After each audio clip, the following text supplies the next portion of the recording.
ஆ. இருப்பாங்களா? இல்ல whether to mention their name and all that. Uh-uh.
Sarani, please tell everyone to mute their mics.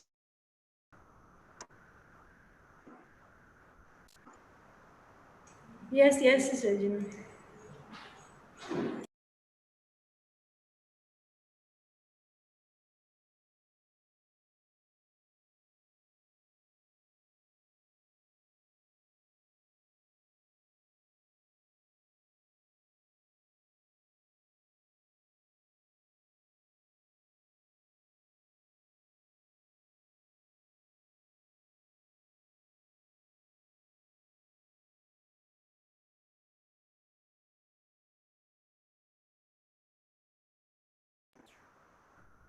I'm sorry for my delay.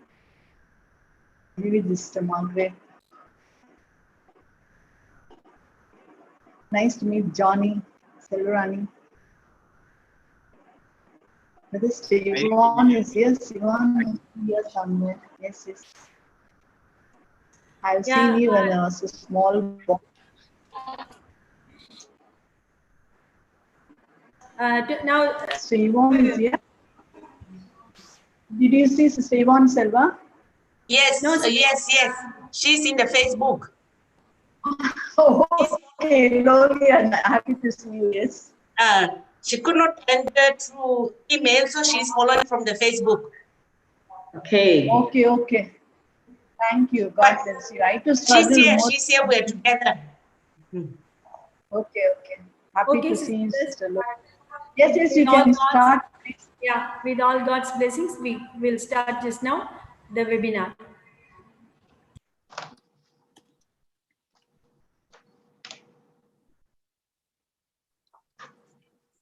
A very good morning to all. Welcome to the International Conference on Millennial Women Participation in Politics and Leadership, organized by Auxilium College of Arts and Science for Women, Raghunathapuram, run by the Salesian Sisters of the province of Trichy. Kindly listen to the following instructions carefully. All the participants, kindly mute your audio throughout the session. If you have anything to clarify while the session going on, kindly post it in the chat box. It will be noted and responded by the speaker. Kindly ensure your surroundings to be noise-free. Participants, kindly note the feedback link and the attendance link will be posted in the chat box towards the end of the webinar.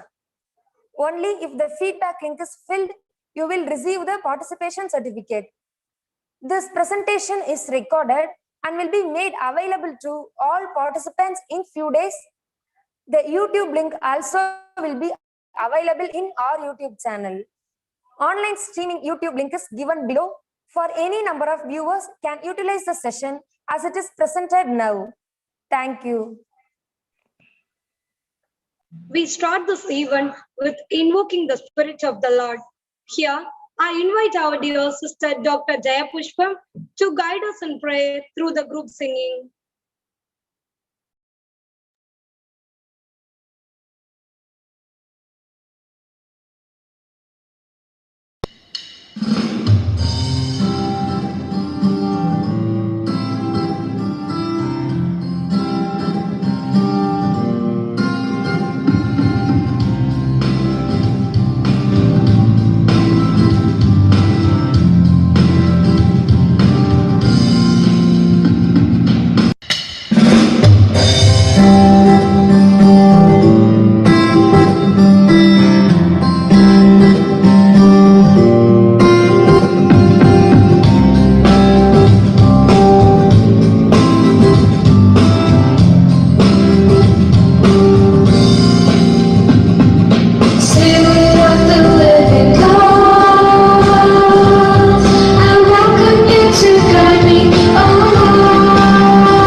you, dear Sister Pushpa, for your melodious invoking of the Spirit to be with us on this great event. We do appreciate the young and beautiful chanting of the group of singers too.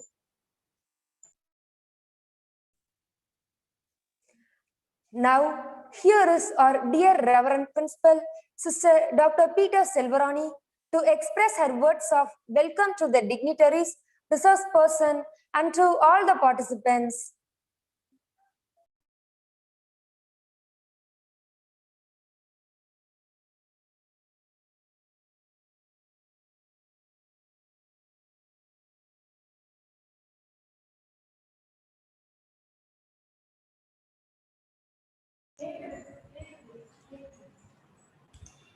Dear everyone, I am indeed happy to be here with you all in this virtual platform. Out the outskirts, I am glad to tell about the Auxilium College Raghunathapuram, which provides quality education to students. We can't see you.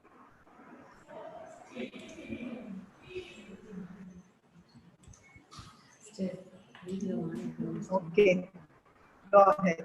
Thank you. The vast majority of which comes from nearby rural areas to our college. The college seeks to equip them with undergraduate and postgraduate degrees, which are essential qualifications for diverse career options.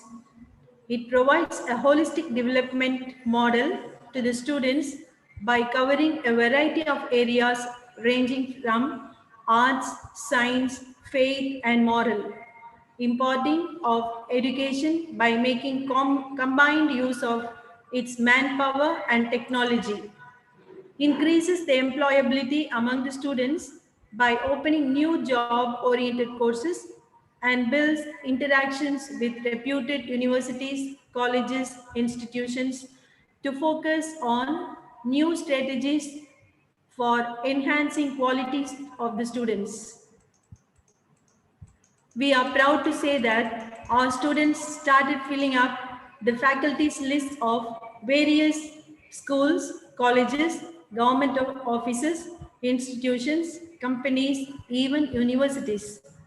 Our dream and vision of the institution at this place to transform the young women of rural and marginalized villages into women of distinguishable standards and efficient leaders in this technological era is blooming and becoming. All glory and honor is to God who keeps upholding the needy and the poor. Dear friends, it is a known fact that Auxilium Higher Education calls its graduates to be people for and with others, and this conference is even more important for all of us Auxilians in various places of the world in leadership roles.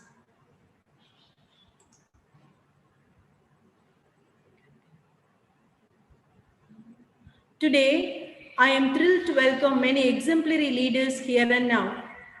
First of all, my loving wishes and warm welcome to the resource person, Mr. Johnny Orokeraj, who is a person of integrity and man makes difference by his way of thinking and acting. Making a difference usually requires you to go above and beyond expectations. To rise above expectations, we must have something that motivates us. He is one among those who identified their passion and made it to the reality.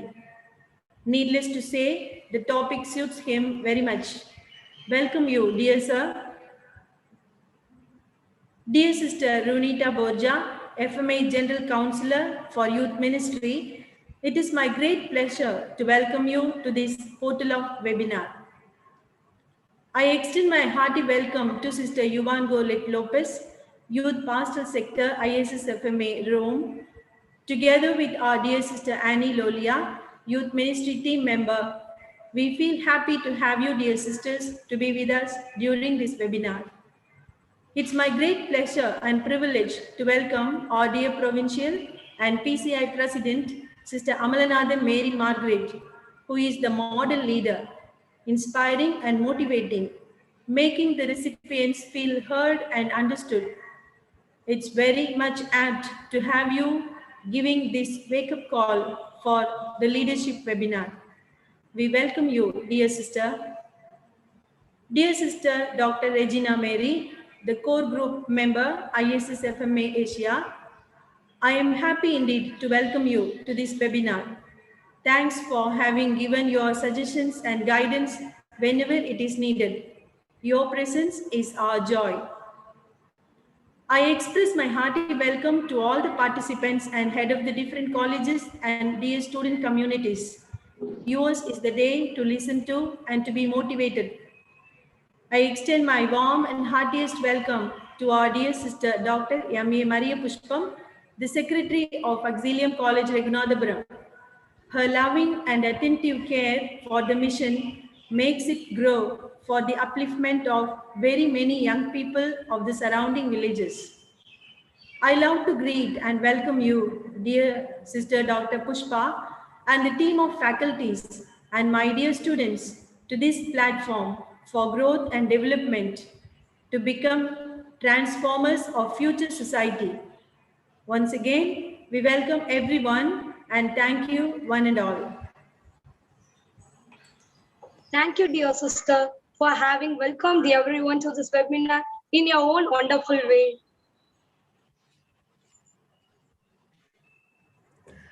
Dear friends, while most transformational leaders tend to be charismatic, not all charismatic leaders are necessarily transformational. Here, I call upon one such great leader who makes a difference in her style of animation, assumed the ability to transform everything positive through her leadership quality. It is she, the sister provincial of Trichy province and the PCI president, Sister Amalanathan Mary Margaret. Dear sister, please enrich us with your loving words. Yeah. Hello, can you hear me? Yes, sister. But Yes, the video, sister. Yes. sister, the video is blocked by the host. Okay. Okay. Yeah. Thank you. Yes, sister. Thank you. Very good morning to one and all. Good morning, sister. Good morning, sister. International Conference on Millennial Women Participation in Politics and Leadership, organized by Auxilium College of Arts and Science for Women, Raghunathapuram, is proud to have you as resource person, Master P. Johnny Arikaraj, Department of International Relations, South Asian University, Delhi, Reverend Sister Runita Boja, General Counselor for Youth Ministry, Rome, Reverend Sister Ivan Lopez, ISS Coordinator, Rome, Sister Lolia, Youth Coordinator, Rome, Reverend Sister Dr. Regina Mary, ISS FMA Asia Core Group Member, Patron Reverend Sister Dr. Maria Pushpam, Secretary of the Auxilium College, Convener Reverend Sister Dr. Peter Selvarani, Principal of the College, Reverend Sister M. Pushpa, Vice Principal, the organizers, participants, and all those who are virtually present here, a very good morning and good day. I am indeed happy to be here with you to share a few reflections. Millennials are considered the most connected generation. They grew up during the internet age where people communicate through emails and social media. They are used to many day-to-day activities with just a few clicks on their laptop or the smartphones. They are computer savvy and are always updated about the latest gadgets and technology. They are proactive and confident at work. They expect to work on different tasks and accomplish them on time. They also look for feedback about their performance. They work well with others. Since they grow up in an environment with a diverse group of people, they are used to making friends and working with teams. They look for structures and leadership from older colleagues. They look for guidance. In turn, they expect others to listen to and respect what they think. They are challenge seekers. They also think about what they need to do for career growth. Millennial statistics, according to Pew Research, 50% of millennials consider themselves politically unaffiliated. 29% consider themselves religiously unaffiliated. They have the highest average number of Facebook friends. 55% have posted a selfie or more to social media sites. 8% of them claim to have the sex, whereas 30% claim to have received sex. They send a median of 50 texts a day. As of 2012, only 19% of them said that generally others can be trusted. They are the last generation born in the 20th century. 20% have at least one immigrant parent. Why I present this? This is the situation of youth today in front of us. As millennial educators, how are we going to prepare the young to acquire the leadership qualities in today's context? And where are we? What we need to do? And so, how we need to get to where we want to be. Today, the better way, the only way that we can think is transition from positional to collective leadership. From positional to collective leadership. Creating an environment where collective leadership is practiced starts with a shared vision, supported by a set of specific values and beliefs which are integrated into a person's behavior. Some inner work is required for a person who wants to practice this form of leadership. Without this inner work, inside job, the practice of authentic collective leadership does not occur and cannot occur. This inner work starts with values and beliefs. People practice this leadership, believe that all have the capacity to lead themselves. Therefore, the goal of positional leaders is not to direct or tell, but provide a structure that allows people to lead themselves. This means that positional leader distributes or share the power of their position. In this way, they enable the group to assume the responsibility and discover their own capacity to work together, decide, plan, and act. They are willing and able to share the power of their position to the maximum degree possible under the given circumstances. Their personal power remains evident, but they share their positional power. Another major element after weaving the shared vision is modeling. This is there is integrity in their vision of shared responsibility. This integration of practice, vision, and modeling gives the members confidence. The leaders walk their talk, as reflected in their belief in each individual, their collective action. Collective and reciprocal leaders spend their structuring environment as learning environment. This may include the following. First, they set the expectation of success. Second, the group is encouraged to take risks and challenge the way things have always been done.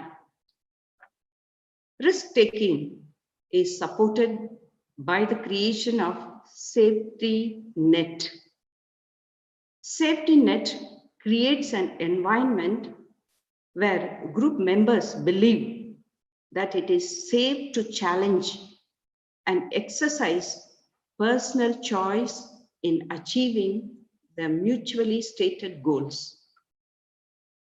The next one, information is shared with all the members so that they have adequate knowledge and understanding about the task to make an enlightened decision.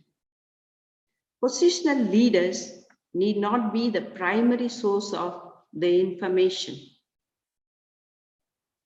Here comes the next challenging step, the interdependent structure and relationship.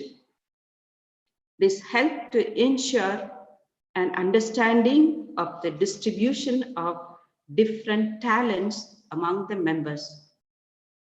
It also helps the members discover that they can both learn with and depend upon each other. The experience shifts the role of leaders to that of facilitators, supporters, and consultants.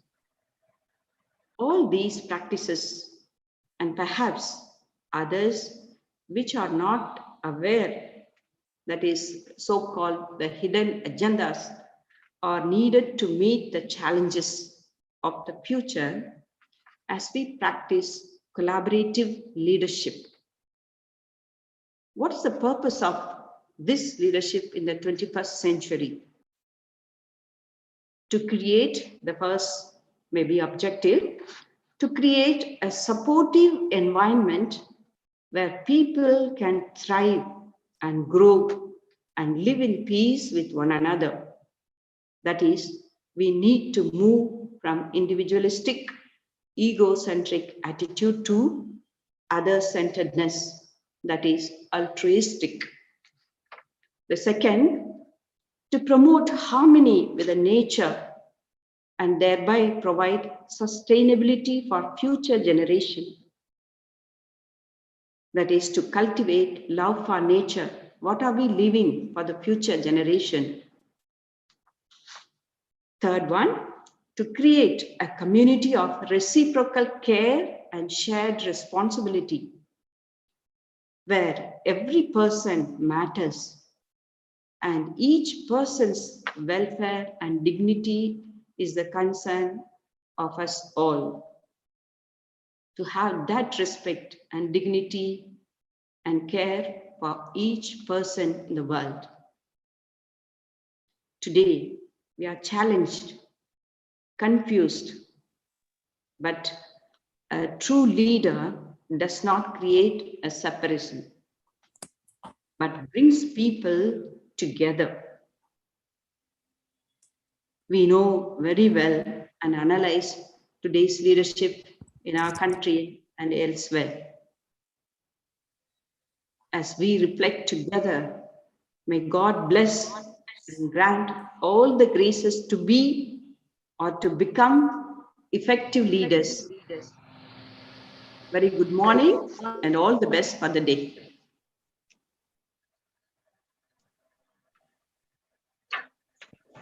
Thank you, dear Sister Margaret, for having given an inspirational input to start our session. Thank you once again from the depth of our heart.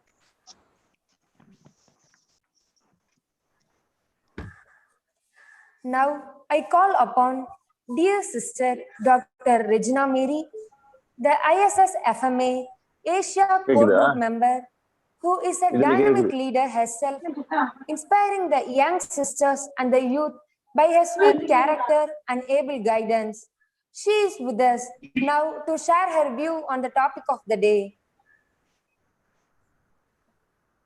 Dear friends, first and foremost, let me thank God for this day of graces and blessings, for He who made it possible to realize this dream in conduct of this 5th International Conference on Millennial Women Participation in Politics and Leadership through webinar on behalf of ISS FMA Asia Networking. It's great joy and pleasure to meet you all once again in this alternative platform.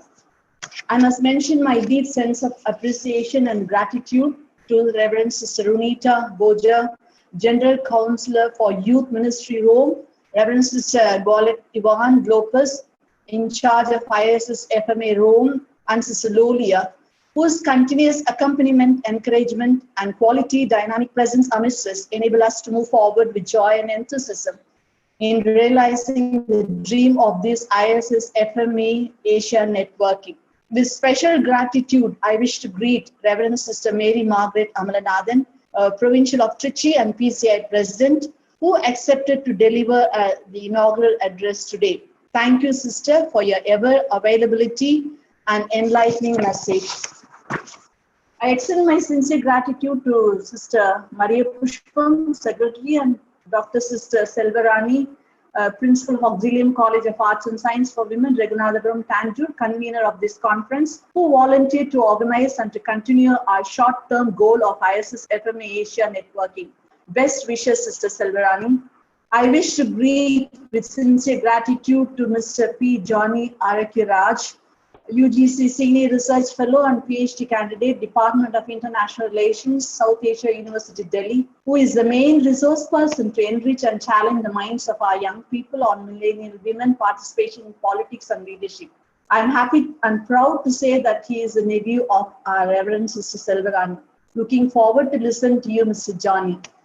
I wish to greet all the provincial secretaries, principals of the 9 institutions of ISS FMA Asia, and beloved faculty and enthusiastic, joyful young people of these institutes who are participating in this conference. You are our delight in the Salesian family. Appreciate and grateful to you for your energetic presence, who are ever ready to bring about a transformation in the society through reliving the charism of Don Bosco and Mary Mazzarello. Pope Francis says, countries with female leaders have handled the COVID-19 pandemic better than others, and that he has increased the number of women in decision-making roles in the Vatican because they are much better administrators than men. He said women were making a precious contribution to the church on November 23rd, 2020. January 2021, Pope Francis modified canon law to open the lay ministers of lector and acolyte to women. He has also taken steps to increase women leadership at the Vatican, most recently with the appointment of 6 lay women as members of the Council for the Economy, as well as the numerous others in key roles in various Vatican bodies. Pope Francis has called for greater roles for women in church leadership, noting the Amazonia that women have kept the church alive through their remarkable devotion and deep faith, he mentioned on February 12, 2021. UN Women announced the theme for International Women's Day, 8 March 2021, as Women Leadership, Achieving an Equal Figure in a COVID-19 World. The theme celebrates the tremendous efforts by women and girls around the world in shaping a more equal future and recovery from COVID-19 pandemic. It is also aligned with the priority theme on the status of women, women's full and effective participation and decision-making in public life, as well as the elimination of violence for achieving gender equality and the empowerment of all women and girls. The Reverend Sister Runita Boja, the General Counselor for Youth Ministry Rome, in her message for the Women's Day 2021, inviting all of us to campaign the slogan of UNO, Choose to change, challenge. That is UNO slogan is choose to challenge. She is requesting to encourage the participants in this initiative, taking pictures with your hands raised to express your availability to call out situations in inequality based on gender, strive to build a more inclusive world, celebrate the success of girls, teenage girls and women in all our educative ambient. She extends her prayerful greetings to all of us. Thank you, Sister Runita, for your inspiring message. Women's equal participation, leadership in political and public life are essential in achieving the sustainable development goals by 2030. However, data shows that women are underrepresented at all levels of decision making worldwide, and achieving gender parity in political life is so far off. Women serve as heads of state and government in only 21 countries, and 119 countries have never had a women leader. At the current rate, parity in the highest decision of power will not be reached for another 130 years. Only 25% of all national parliaments are women, up from 11% in 1995. Only 4 countries have 50% or more women in parliament in single or lower houses, especially the Rwanda with 61%, Cuba 53%, Bolivia 53%, and the United Arab Emirates with 50%. Data from 133 countries shows that women constitute 2.18 million of elected members in local deliberative bodies. Only 2 countries have reached 50%, and additional 18 countries have more than 40% women in local government. There is established and growing evidence that women's leadership in political decision-making process improves them. For example, research in Panchayat, that is local councils in India, discovered the number of drinking water projects in areas with women-led councils was 62% higher than in those with men-led countries. There are 12 women leaders who change the world for better 2020. While guiding a nation with a steady hand or rising up against injustice, these leaders offer a glimpse of how to make progress under difficult circumstances, from Jacinta Ardern, that is from New Zealand, President of New Zealand, to Kamala Harris in US. Top women politicians of India, representation of women in Indian Parliament is far less than the global average. India ranks 148 globally in terms of representation of women in government and parliament. Women make up only 11.8% of the 542 member Lok Sabha and 11% of the 245 member Rajya Sabha. The global average is around 20 to 25%. So here there are the most influential female political leaders in India. Be well aware of this. Maybe Indians: Indira Gandhi, Sonia Gandhi, Sushma Swaraj, Sheila Dikshit, Mamata Banerjee, Jayalalitha, Mayawati, Vasundhara Raj, Ambika Soni, Supriya Sole, and Agatha Sarma.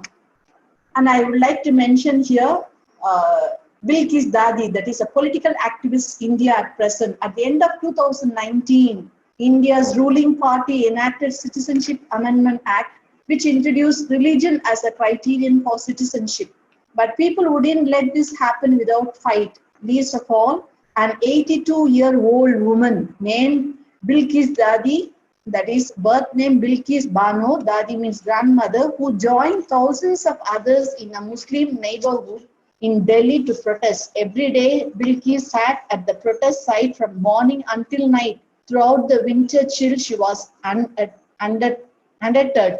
Although Bilkis and her fellow protesters were shut down, she was widely celebrated and even included on Times Magazine's list of 100 most influential people of 2020. In the face of powerful opposition, this woman at the age of 82 has become an equally powerful reminder of what is worth fighting for.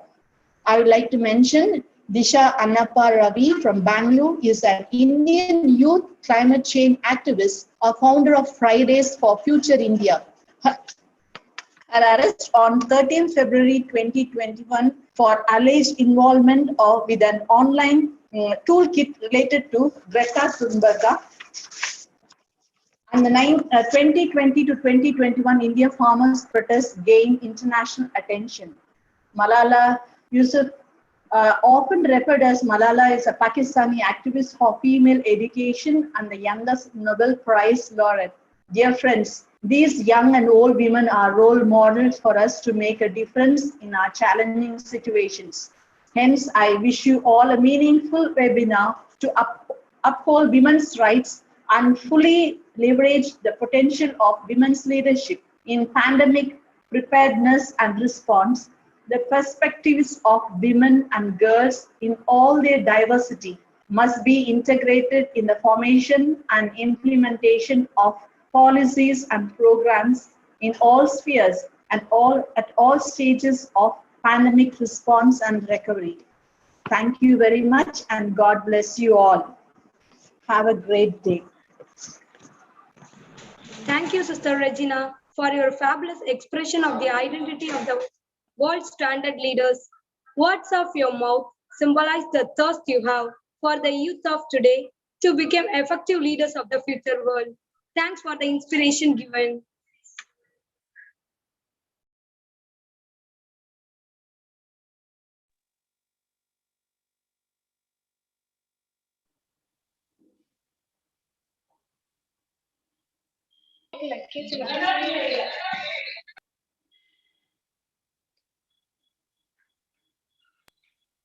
Dear friends and the eagerly awaiting participants, it's your time as a speaker of the day. Our young and energetic resource person, Mr. Johnny Arokiraj, is about to start a session on the theme of millennial women's participation in politics and leadership. He earned his bachelor's degree in mechanical engineering from Anna University and further proceeded for his master's degree in international relations from South Asian University, New Delhi. He was awarded the prestigious Juniors Research Fellowship by the UGC to undertake his PhD research in the field of international and area studies. He is currently a senior research fellow and PhD candidate at the Department of International Relations, South Asian University, New Delhi. It is truly to be appreciated that he was invited and has presented his research at the various international conferences organized in Singapore, South Africa, Canada, among others. While his doctoral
It is truly to be appreciated that he was invited and has presented his research at various international conferences organized in Singapore, South Africa, Canada, among others. While his doctoral research in an international organization, Mr. Arokiraj also has a keen interest on the issue of gender in international politics. In his session, we hope to engage with the issue of gender, particularly the role of women in international politics. Dear participants, now shall we listen to our resource person? Dear sir, yours is the platform. Thank you for the nice introduction. Am I audible? Yes, sir, you are audible. Yeah. Yes, yes, we can hear you. Firstly, thanks to the organizers. Thanks to Reverend Sister Mother Provincial, Sister Mary Margaret, also to Sister Dr. Regina Mary, and the patrons and the conveners of this conference, Sister Maria Pushpam, Sister Selvarani, and also Professors Sengamala Selvi and Professor Jaypriya, and everyone who made this event possible. Uh, Firstly, uh, uh, the two speakers before me spoke very interesting things about what it means to be a millennial. I did not expect the comment on Facebook and social media usage among millennials, which was a very interesting point, and it can't be more relevant. It's a very relevant thing, and there are also many things which was spoken by Sister Regina Mary, which I found very interesting. But I think I'll speak about it when I finish the talk. And as it was discussed earlier, the participation of women in politics. Mostly we see it as the representation in political bodies like legislatures, parliaments, and what's the percentage of women represented there. And as Dr. Regina said, the percentages are less. Although it is now we see a slight increase, but considering that women represent 50% of humanity, the way they are represented is hardly 10%, 15% in most of developing countries like India. So while representation in these larger political bodies such as legislatures are very important point to discuss, I think when we talk of politics and political representation, I believe it's not just these grand bodies like legislatures or parliaments. I think that would require us to redefine what we mean by politics. And I think I will start my way of dealing with this topic is not to see politics as only representing legislatures and parliaments and being cabinet minister, but politics in everyday life. For example, when we see such a big conference organized by Salesian sisters, I think they are doing a politics in their own way. Like their politics is building schools, catering for education throughout the world, and sisters organizing from throughout the world. I see sisters from Philippines, from Italy, from students from Japan, and making them come together for greater things like societal development and education. That also entails politics. So participation on women in politics does not mean only electoral politics, but politics in the everyday life. For example, talking about being active leaders in any organization. For example, Salesian sisters being leaders in their religious organizations and building this educational mission is also very much a part of leadership and political participation. Nonetheless, first, let me briefly introduce the discipline of international relations, because that's how I'm going to approach this topic. So let me share brief some slides with you.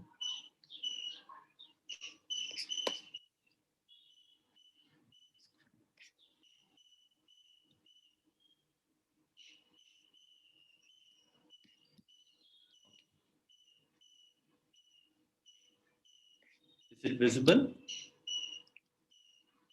Yes, sir. Visible. Yes, sir. Thanks. So, what do you see in this picture? I've just assembled a lot of seemingly random images here. But actually, for me, this represents what is called international relations or international politics. Because international politics, we tend to think that it is only big countries fighting with each other, big countries talking about nuclear wars and politics, and say India and China having border disputes, India and Pakistan threatening war with each other. Isn't this what we think international politics is, or diplomacy and stuff? But what feminists in the discipline of international relations have done is that they have put these women, who we can see in this image, at the center of international relations.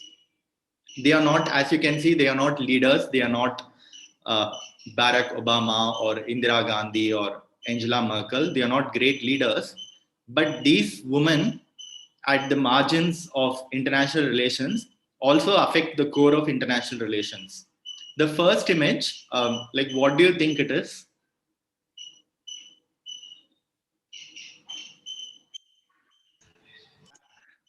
Yeah, anyone please? You Somebody can is. see, yeah, you can see an image at the left corner of the screen, right? Women's are stitching, sir. Yes, they are stitching. They are basically workers. They are garment workers. They are garment workers from Working women, sir. yes. Working women, sir. Yeah. Working Yeah. women, sir. Yeah. Thank you. They are working women. They are basically garment workers from Bangladesh.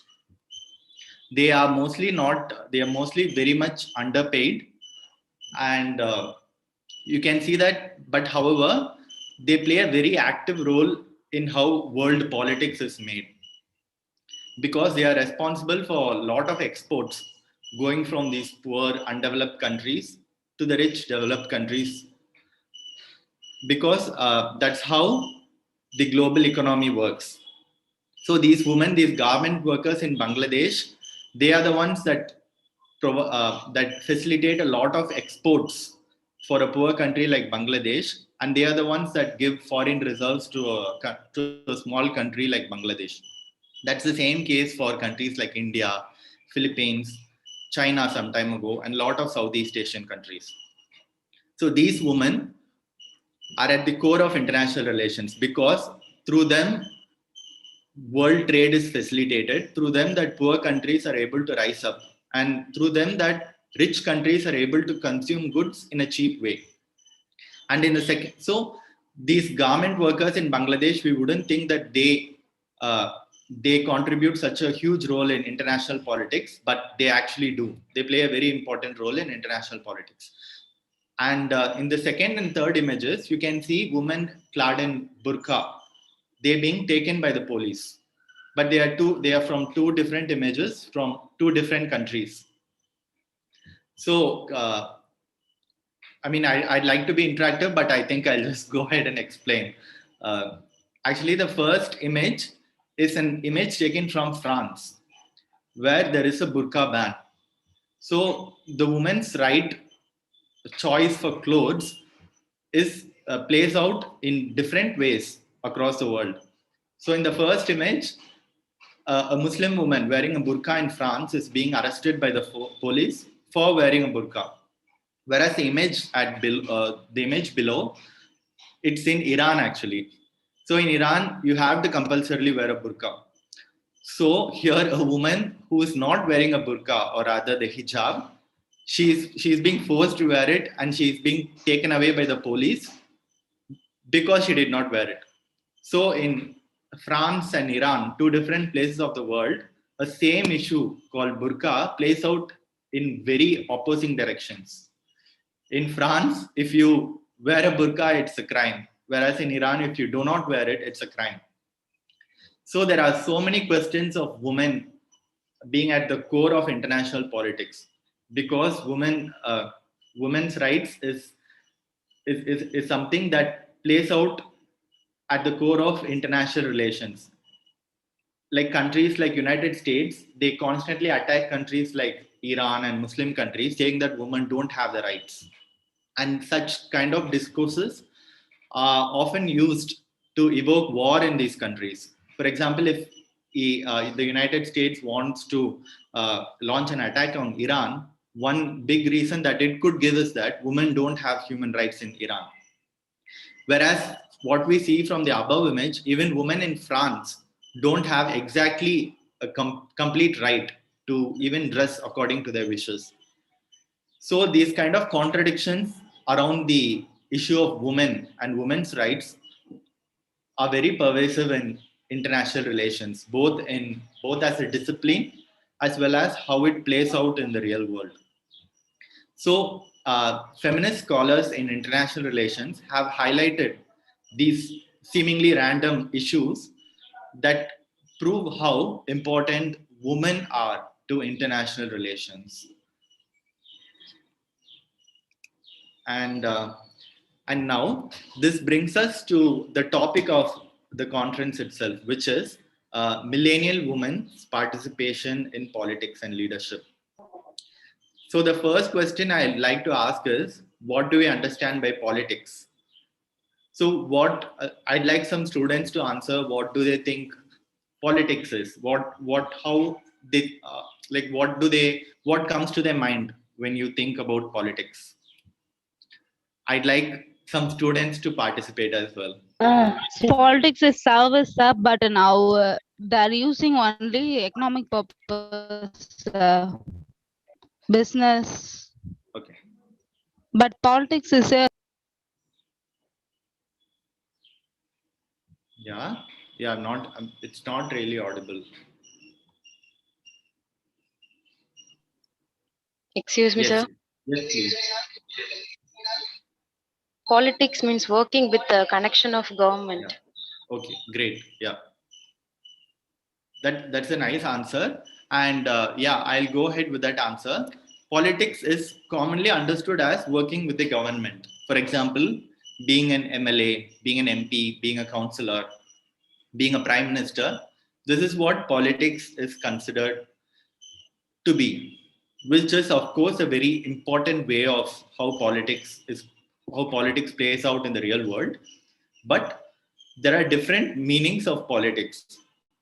For example, what happens in your home, or what happens in your institution, or what happens in your society, even that is politics. Because in your home, if you notice, there'd be a lot of gender politics that's happening. Although you wouldn't call it as politics, it is politics, because a certain power relationship exists between the father and the mother, between the brother and sister. So that's also politics. And even in something as not complicated as a family, politics plays a huge role. And even in educational institutions, politics can happen based on your identity. Like if you are from a different caste, or if you're from a different religion, society might treat you differently. So that is politics as well. So while political leadership and participation in formal electoral processes is a very crucial aspect of politics, I think we should also think of politics as everyday happening, where we negotiate with different power structures on a day-to-day basis. And second is participation. Uh, what do you mean by political participation?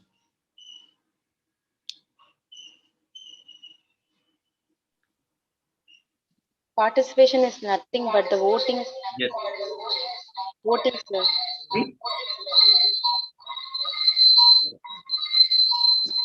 So participation is the process of voting in an electoral process, right? Yes, sir. Yeah. Okay. Yeah. That's of course one of the important ways of participating. But participation need not be a once in a 5-year process where we just go and cast our votes for candidates. Participation also means that women, or anyone for that matter, but since our focus today is women actively participating in politics. Of course, as we saw earlier, one way of participation is in electoral politics, and another way of participation is in the every day-to-day politics. So in electoral politics, women can participate at all levels, not just by voting, but also by actively participating, like contesting or involving themselves in political parties, not just to get elected, but to participate in that organization process, to participate in and give their views of what is important to their constituency. For example, if someone is from a particular constituency, from a particular locality, then going to this political deliberations and talking about the problems that they face is in fact a more important way of participation than just voting, right? Similarly, going beyond this electoral process, participation also means participation would also entail like being an active agent in your everyday happenings, right? For example, I said home is also an arena of politics. So women being true to themselves and voicing what they think is right, even in their homes and their institutions and their workplace, that is also a form of political participation. So with this idea, let's move on further. So before going into the issue of contemporary millennial women's political participation, let's see uh, the three movements of feminism which influenced how women and politics have interacted over the years. So, as you know, feminism is an ideology or a movement or a thought process or a strategy which places women at the center and which requires equal representation as well as equitable action for them. So what we see now, a lot of these women's rights movements and women's rights institutions and policies have an origin in this global feminist movement. So this feminist movement had three phases, which people call as three waves of feminism. So let's start from the very first wave of feminism. This happened in late 19th century and went on till the early 20th century. That is from late, it started from 1800s, 40s, 50s and gained steam in 1890s, 1890 and stuff. And then it continued till 1920s, 30s, 40s. And it mostly happened in the Western world, that is Europe and North America, but it also very much influenced the rest of the world. Here, the focus of women's rights was mainly representation. That is, women did not have rights of property at that time, especially in Western Christian societies. Women could not inherit their father's property. They did not have any rights on property. And at that time, electoral, for example, if you have to be a voter, you should have property rights. So even men who did not have property were not allowed to vote.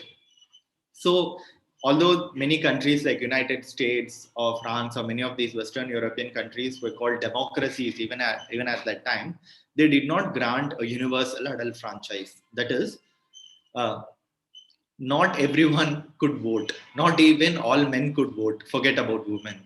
So the focus of this first wave of feminism and the related protests and social action was to grant women voting rights. So for them getting voting rights, they should first get property rights. So women struggled and fought hard for getting property rights, and then they wanted universal adult suffrage, which is voting rights for all women. So this first wave of feminism focused on voting, of bringing women to vote. And thus this formed as a very introductory and fundamental, but a very preliminary stage of women's participation in politics. Thus women were allowed to vote, but with a caveat, not all women were allowed to vote. Like only the women who had property could vote. And also in Western societies, as you might know, especially in North America, there was a huge issue of race as well. So only white women were allowed to vote in many places, like black women, women from ethnic racial minorities were not allowed to vote. So this first wave of feminism opened the doors for women to vote and participate in the electoral process, but it wasn't a very inclusive act, because a lot of, as we say, women from lower class, who did not have property, could not vote, as well as women from racially discriminated backgrounds, such as black women, were not allowed to vote. But however, this did have some breakthrough, because women were granted some opening to this political process. And next, there was the second wave of feminism, which had this huge slogan called "the personal is political." So by this time, slowly, women from all backgrounds were granted political rights, and all women who were able to vote and participate in the electoral process. They were able to stand for elections and all that. However, not all women were the doors were open to them, but not all were able to actually utilize them, because technically you were a woman, you were allowed to vote, you can stand in elections, nothing is stopping you. But there were a lot of structural factors in their societies, in their families, in their cultures, that were stopping women from actually becoming a leader. These structural factors are not something that is an impediment for women to vote, because everyone could vote now. But what feminists from this second wave said is that even structures in your own family actually hampers the progress of women. They said that even within family, there is this strong notion of patriarchy, where women are relegated to the backside.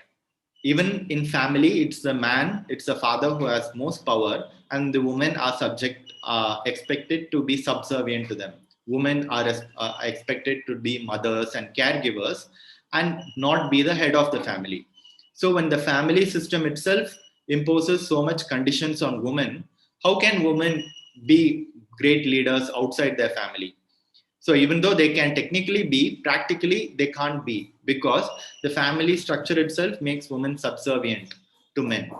So they said that even the personal life, the personal family, is an area where a lot of politics plays out. So they came up with a slogan that personal is political. So the relations between husbands and wife, fathers and daughters, even these relations came into scrutiny. Thus, even within the family, women don't have their political voice heard. So if they don't have their voice heard in their families, how can their voice be heard in countries and international stage? So they brought this topic to the fore. And next came the third wave of feminism. This wave of feminism happened in late 80s, 1980s and 1990s, where due to the large success of the first and second wave of feminism, women tried to break open even the system of family. And they started to come out of their family structures and started to become leaders and policymakers and workers. A lot of women started working, and these processes happened due to the second wave of feminism. But still, if you ask the question that did this progress actually impact all sections of women, the answer seems to be questionable. So that is why the third wave feminists actually tried to focus on the question of identity within women. Already, women itself is an identity, but within women, there are a lot of identities. So third wave feminists actually started focusing on the many identities that are included within the identity of women. So in this diagram, you can see what they're calling as intersecting oppressions. So women themselves are oppressed in the society through patriarchal systems and laws and regulations. But if you can see that it's not just women who are the oppressed members of the society, there are many people who are. For example, nationality. If you can see, like, certain nationalities are very poor and at the receiving end of very big powers. Or class, which means the rich poor divide. The poor don't have that much means to engage in politics or even everyday life. Or then we have the issue of race. As we saw earlier, a lot of these benefits of these earlier waves of feminism only percolated to white women in the West.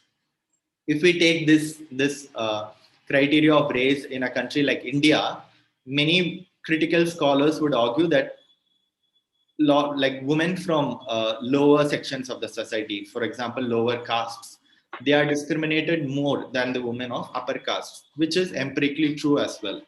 If you look at the data on violence against women or sexual assaults against women, women from lower castes in India have reported a lot of violence against them when compared to women from upper castes, also women from upper class, right? So, and there is also the issue of sexual orientation.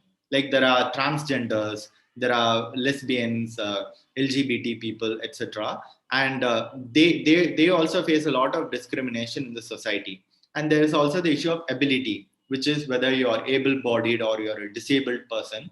So there are a lot of discriminations and um, what do you call oppressions that happen in society, and gender is only one part of it. So there are many people who are oppressed, but then what could be possible is that some people are not oppressed just by one factor, but they are oppressed by multiple factors. For example, for some people, their gender could also intersect with class, race, sexual orientation, and ability. For example, imagine a woman who is, for example, in India, uh, if you take a woman who's from a lower caste, who is also economically poor and who's also disabled, their oppression would be much more than a woman who is from an upper caste and able-bodied, right? Or if we take in Western societies, Black women have been shown to have suffered a lot of oppression, discrimination, and poor outcomes in education, healthcare, etc., when compared to white women. So, what this wave of feminism tried to say is that, of course, yes, there are a lot of women's issues that we need to talk, but we also need to talk about the issue of intersecting identities within women. So we can't just talk about women's, when we talk about, we can't just have a blanket statement on women, but we should also talk about the diversities of women. For example, women, transgender women, or we should talk about women, lower caste women, or women from discriminated ethnicity such as African Americans in the United States and so on, or women from religious minorities. So talking about a lot of oppressed identities and thinking about it is also a huge impact that third wave feminists did. So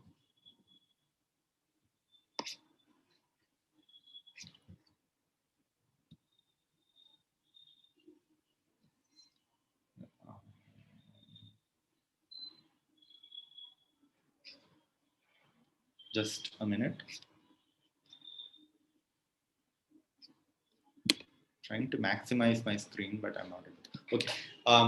But nonetheless, what we saw from these three waves of feminism is that what millennial women can learn from this is that to see politics and the category of woman as not a simplistic definitions, but to see through the multiplicity of identities that shape these factors.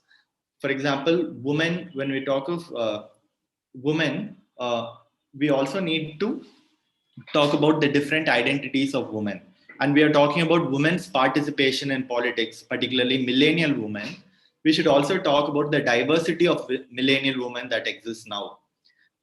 We need to talk about not just women as percentages and how they are represented, like 10% or 15% in parliaments, but also look at the intricacies within these percentages, like how much Dalit women are represented there, and how much women with disabilities are represented, or how many women from rural backgrounds are represented in these legislative bodies. So these waves of feminism, why I explained is that we should look at women's participation in politics not just as numbers, like 11% of women are represented, 50% of women are represented in these countries, but also the power structures that are behind these numbers. Like how many women, for example, most women in India belong to backward classes, and most of them belong to the working classes, are economically poor. So how many women that are actually represented actually represent these women who are disadvantaged? So that's a question as well. However, just a minute.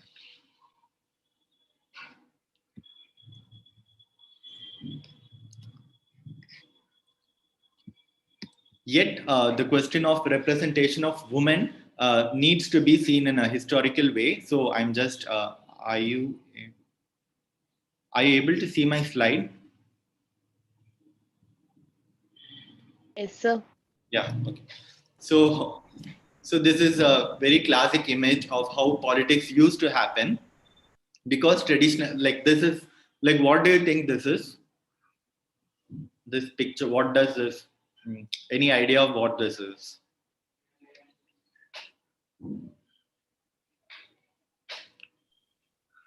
Gathered for meeting, sir. Yeah, they are also in a meeting like us, but it's a way more important meeting. So Male these are actually, chauvinist, yes, sister. male chauvinistic leaders. Yeah, that's a very nice term to use.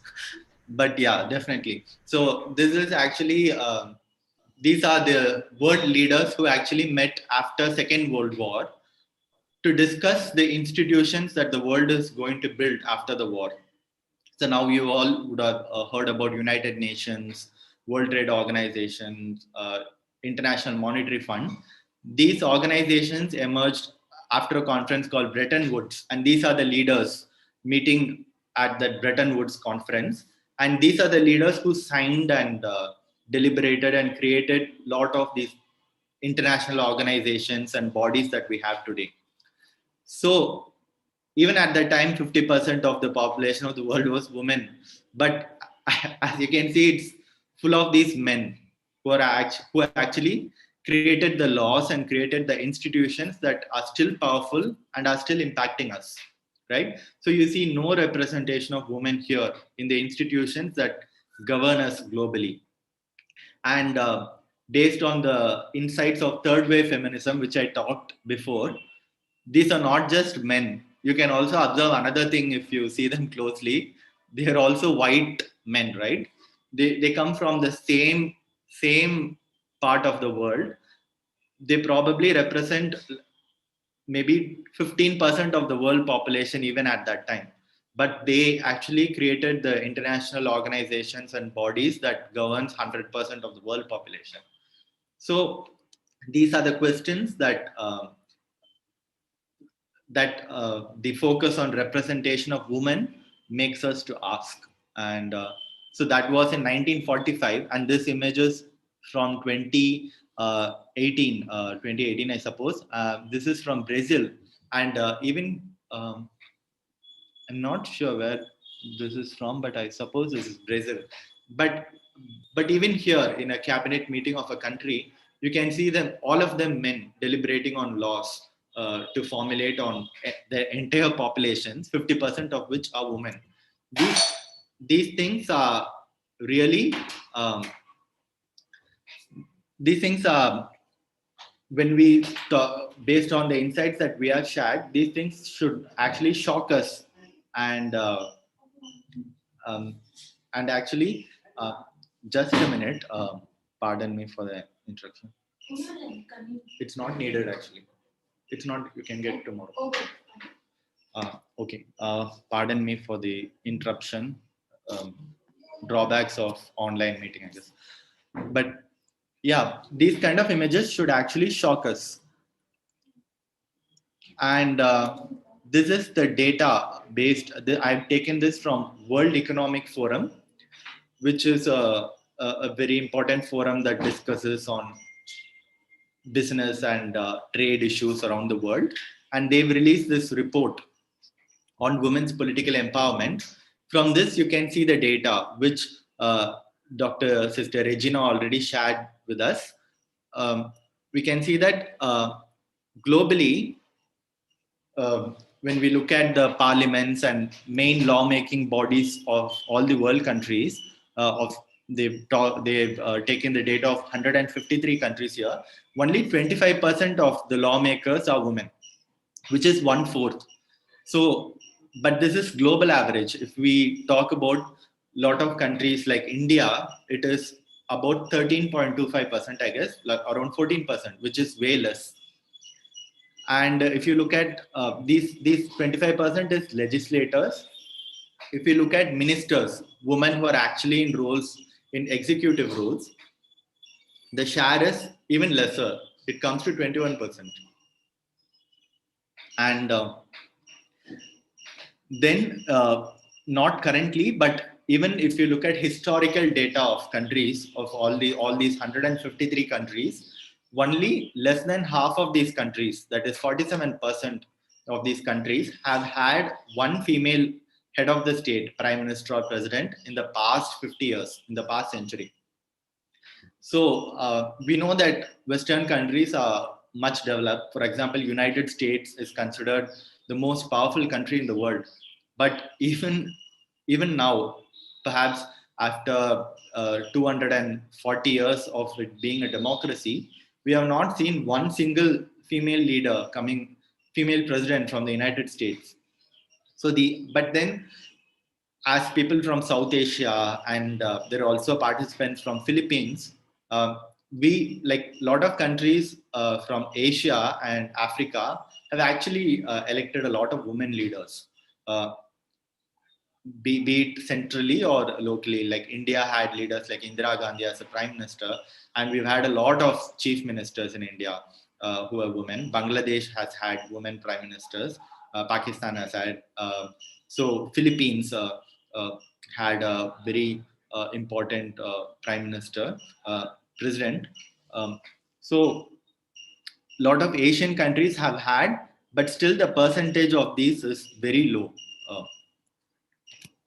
I've just noted the record of Indian Parliament.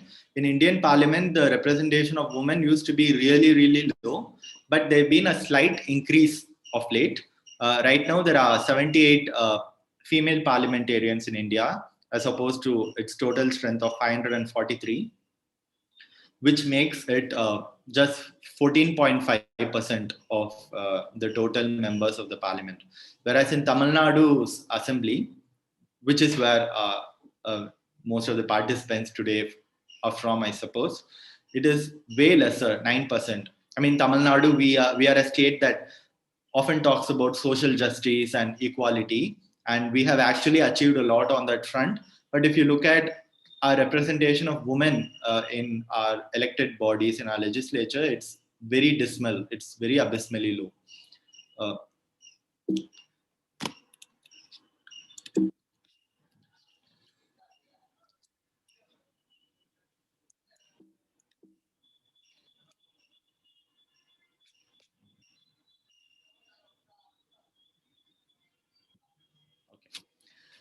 And I'll just briefly go through the challenges to women's participation in politics.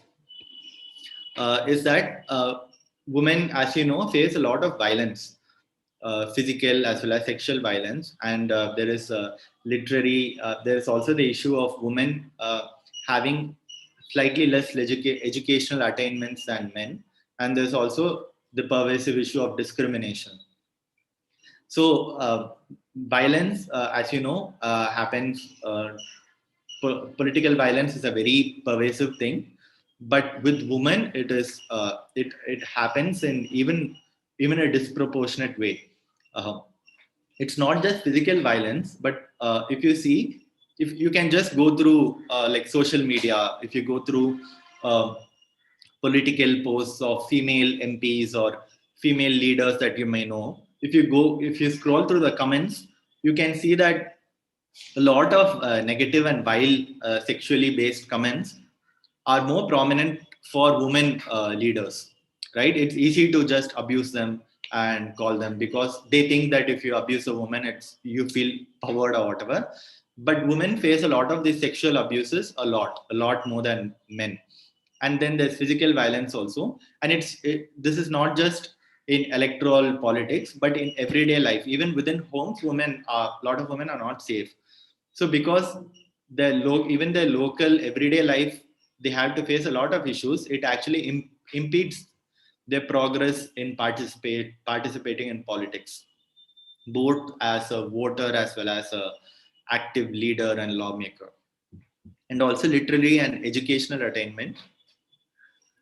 This is also a major issue where women's education is considered as to be of less important an investment when compared to men.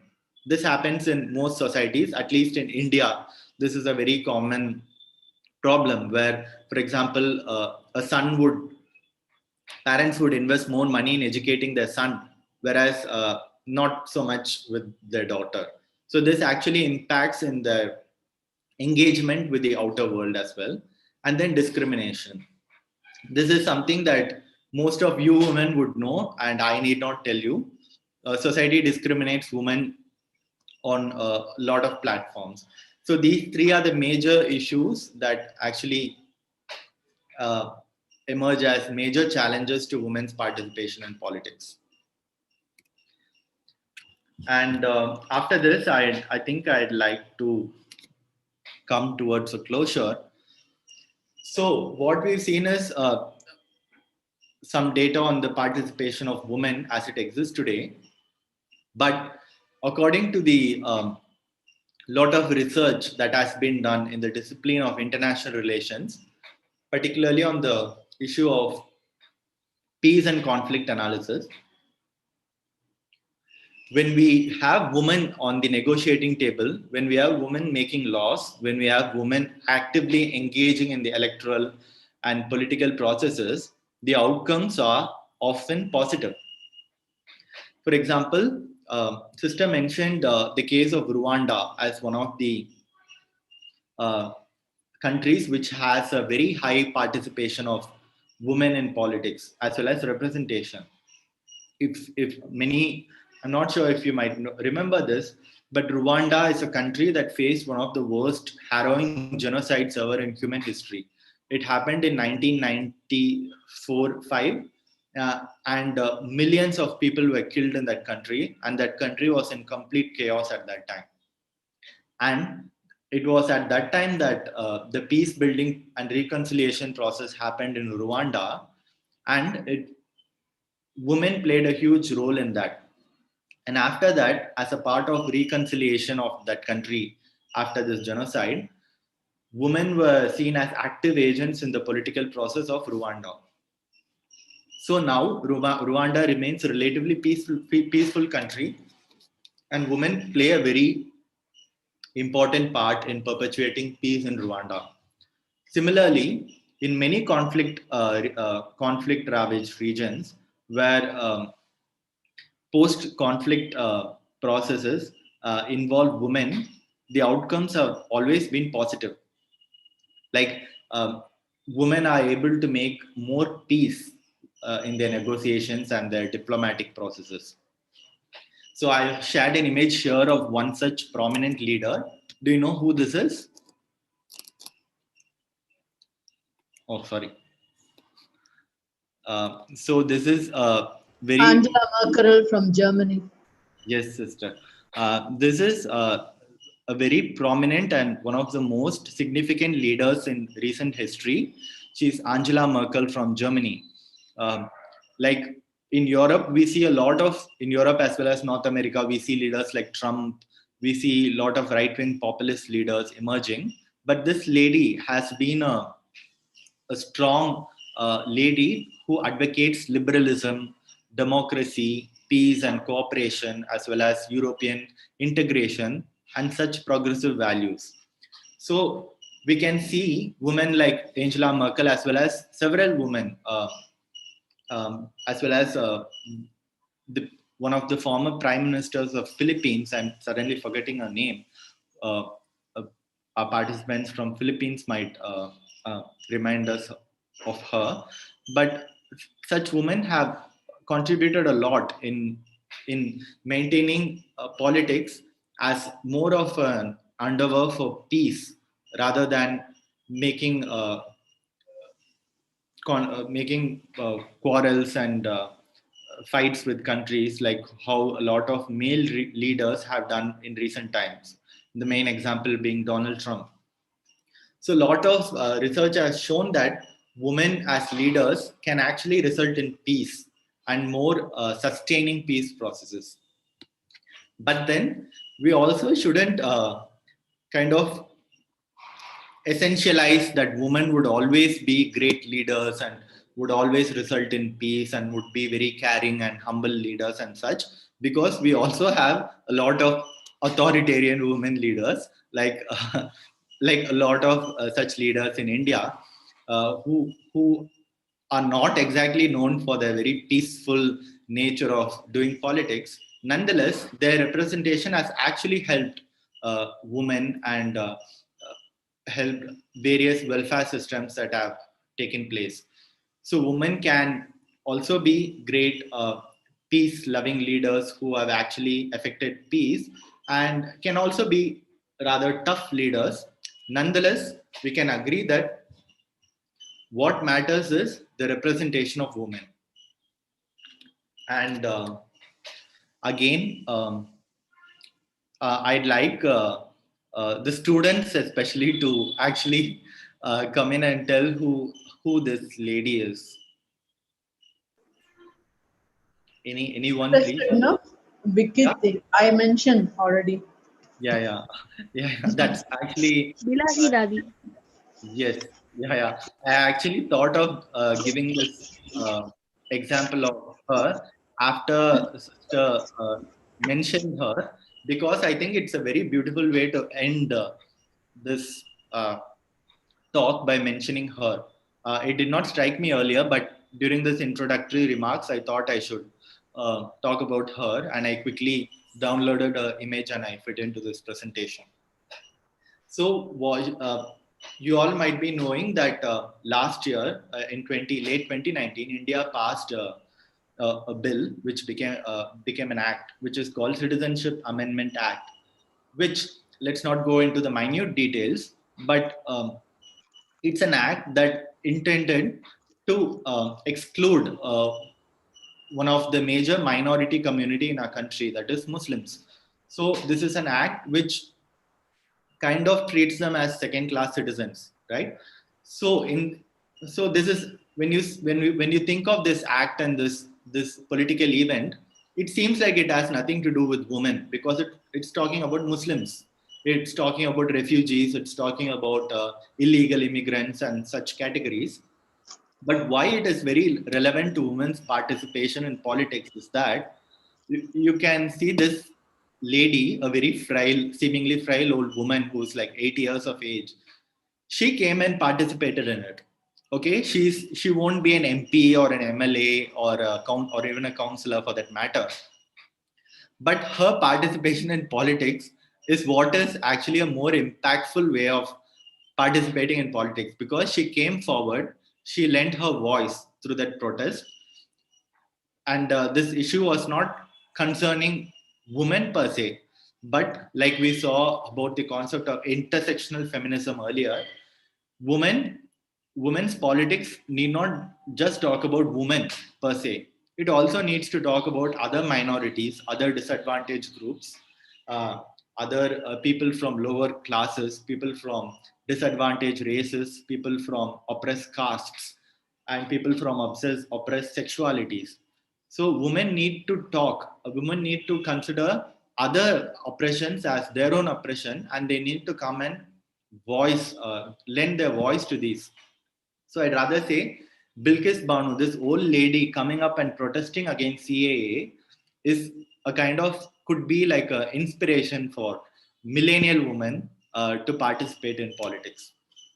And with this, I'd like to end my talk, and I think we can discuss a bit about like what you thought of it. And again, I want to add that most of you are women in the conference.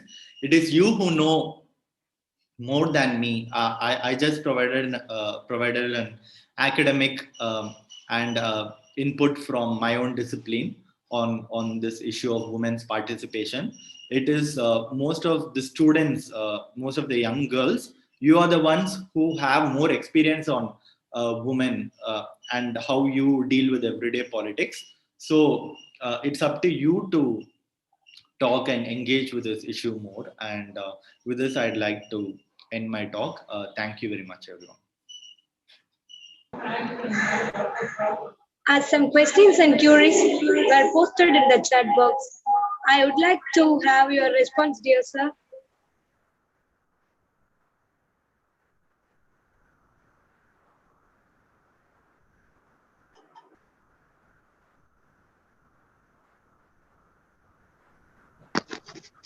Excuse me, sir.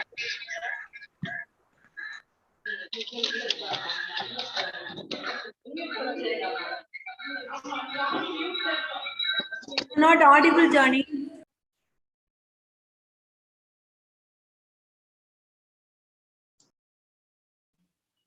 Am I audible now? Yes, sir. Yes. I think to unmute it. Yeah. Yeah. Firstly, thanks to Sister Leilani Baranov from Cebu, Philippines. I was actually talking about Corazon Aquino, but I couldn't.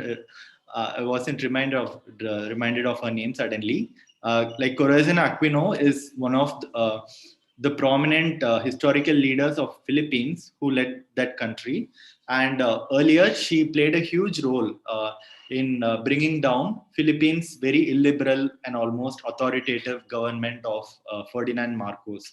So this lady played a very huge role in actually ensuring democracy in Philippines, and she was also a very successful prime minister there, who actually voiced a lot for democracy and human rights and such peaceful processes in Philippines. And I think that is in quite a contrast to the current president of Philippines, which is Mr. Rodrigo Duterte, who is known for his very illiberal and anti-human rights approach. So thank you, Sister Leilani. And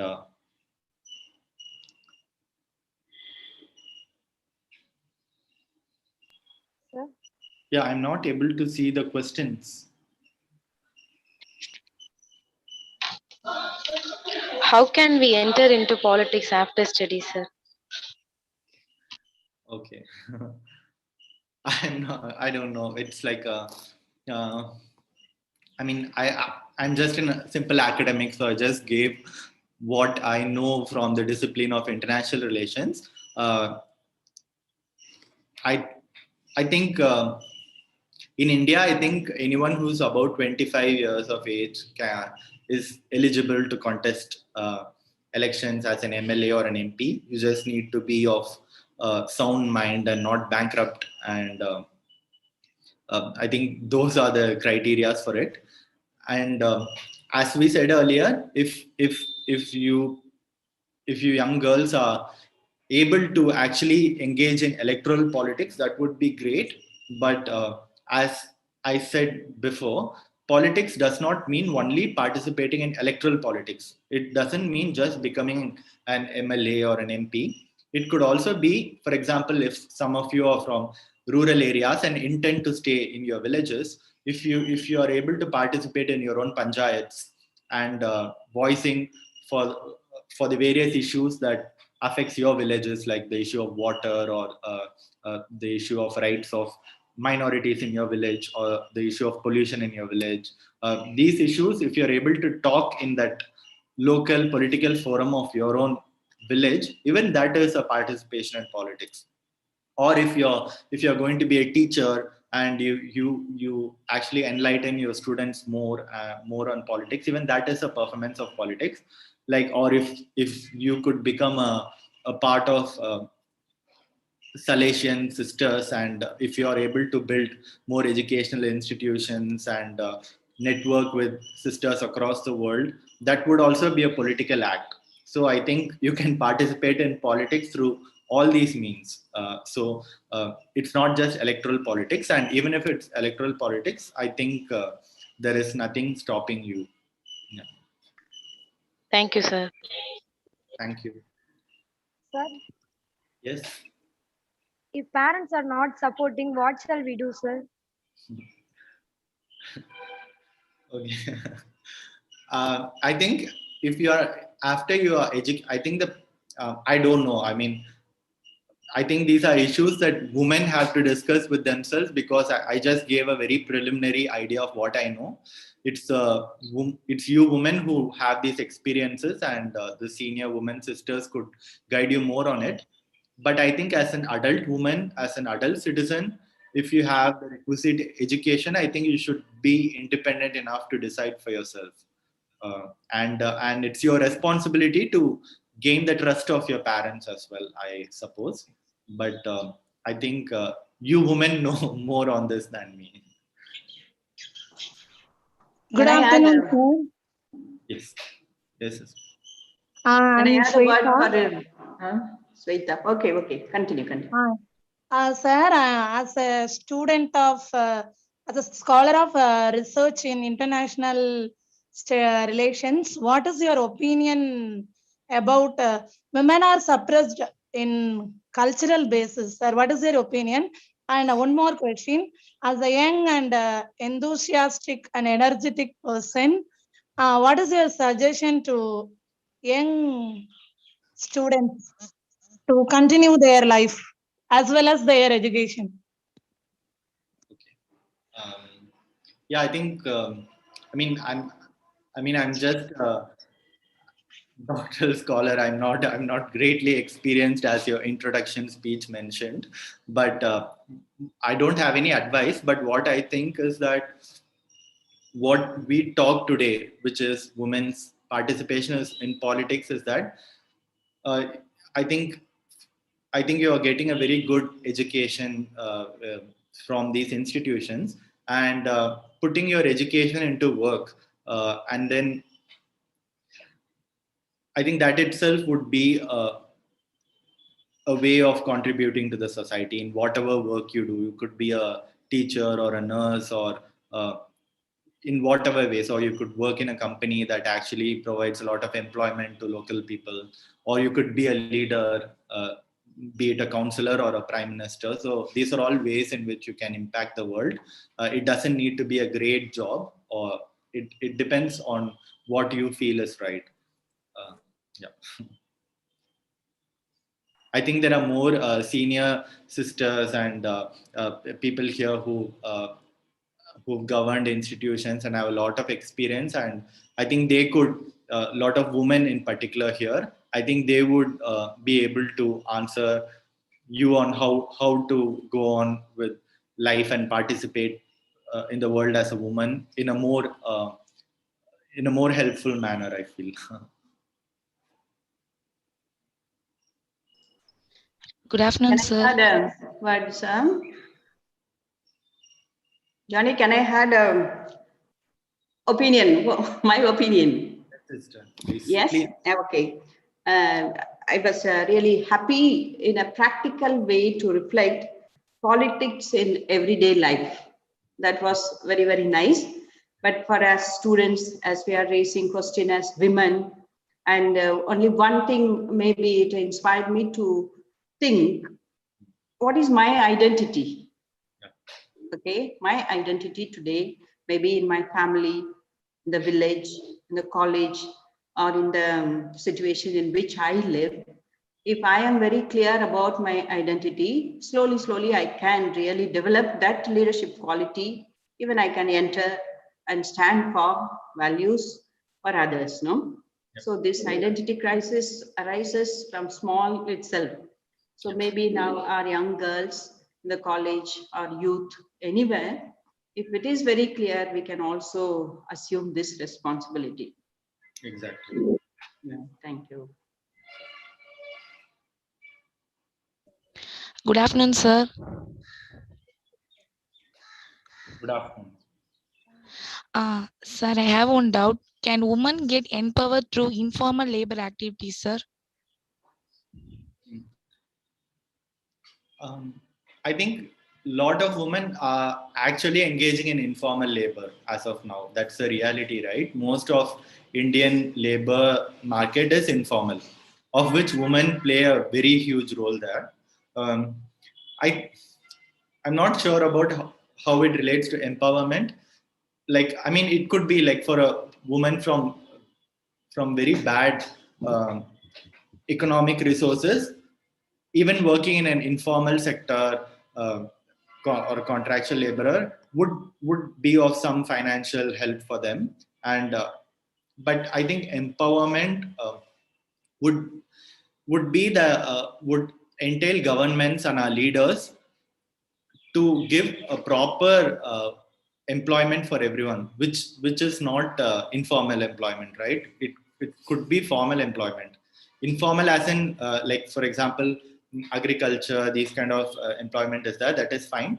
But I think a lot of women need to actually come into the fold of formal employment, because if you see advanced countries, say Western countries, United States, Europe, Italy, Japan, we have participants from Japan, Italy. So there a lot of, in the when a country becomes economically advanced, the percentage of formal employment rises. So for a poor country, like for a developing country like India or Philippines, I think our goal should be to bring a lot of people to formal employment, and to lessen the amount of informal employment, which also entails bringing a lot of women to the fold of formal employment. So yes, I mean, women, whatever the job they get based on the economic background, should actually do it, I feel. But ultimately, empowerment would be bringing more and more women towards formal employment is what I think. Thank you, sir. Thank you. Sir, I want good to, afternoon, sir. Yes, sister. no, somebody let's go ahead. Let them go ahead. Young people I can talk towards them. I can ask you towards the end. Thank you, sister. Sir, Yes. as you see, only few women are in politics. It's always said that males is only for politics, only for males. In history, also there are few women leaders. How can we take that place in politics and stand there? Because males used to push back females. How can we overstand that, sir? Yeah, that's a very nice question. And as we saw in our presentation, and from a lot of data that we shared, and from the images, I showed you a lot of images where in conferences it's just men who are sitting. So to change that, of course, the simple answer would be that a lot of women should join active politics. But I think change needs to come from home itself. Even in homes, women should have more say. Even within home, women, like a girl child, should be educated equally on par with a male child, right? A sister should, parents shouldn't think that, oh, this is a girl child, I'll make her study something lesser, whereas a male child, I'll get him educated in some big technical medical discipline. So that kind of idea pervades in a lot of our families. So if so, the change should happen from home. And as we saw earlier, there are a lot of uh, things. There are a lot of factors that inhibit the participation of women in politics, which is, we saw physical and sexual violence against them. We saw that women actually have less educational attainments, not because they are less intelligent. We know that women actually perform well academically, but women are forced, like, there is a social expectation that women should marry very early. So because of that, a lot of women can't further their studies. Even women who work, they find it difficult to even get a long maternity leaves, right? Like they they have a lot of constraints from education to workplace. So I think all these things kind of prevent women from attaining their full political potential. So I think we need to address all these factors that actually negatively impact them. And when those things are addressed, I think women can participate more effectively in politics. Yeah, thanks. Yeah. You're giving clear answer to everyone. Why can't you join in politics, sir?